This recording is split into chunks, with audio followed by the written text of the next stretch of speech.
Hi there, Eric Bakker Naturopath. Thanks for looking at this video. We're doing a series on a bacteria called Pseudomonas. Let's explore some of the best foods to eat for this bacteria.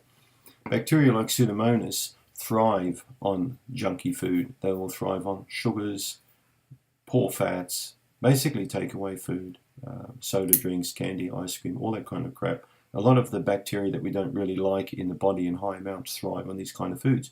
So we know not to eat that. But what about some of the foods that actually will effectively kill or work against these bacteria? I would tend to look at things like, in your diet, I would tend to look at things like garlic, one of my favorites. So by incorporating fresh garlic into your diet and also lots of different woody and spicy herbs. You could use cinnamon, you could use clove, for example. You could use fennel seeds. There are many different seeds you could incorporate into your diet there as well. Basically, adding these kind of foods in there is going to power up your immune system. There are many different herbs you can consume there as well. You have to talk to your herbalist about this, but many herbs can be actually put into the diet that are going to benefit, a good kill when it comes to Pseudomonas. But you can't beat things like good old garlic. I would tend to put lemons and limes into the equation as well.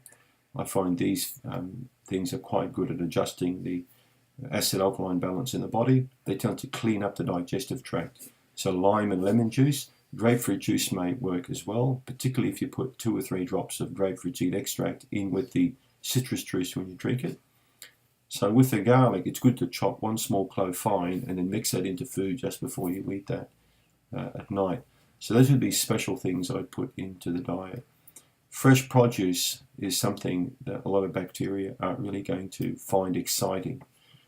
Grated carrot and grated beetroot is one of my favorites for not just for parasites but also for bacteria. So by grating these 2 things and having them as a side serve on your plate regularly, that will also go towards getting rid of Pseudomonas.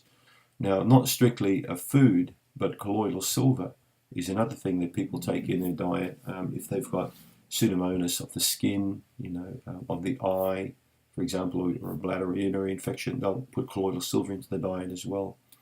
Vitamin C powder, zinc, all these kind of supplements can come in there as well. But with the foods, I'd be thinking probably as garlic is one of the top foods to put in there with this infection. See how that goes. Thanks for tuning in.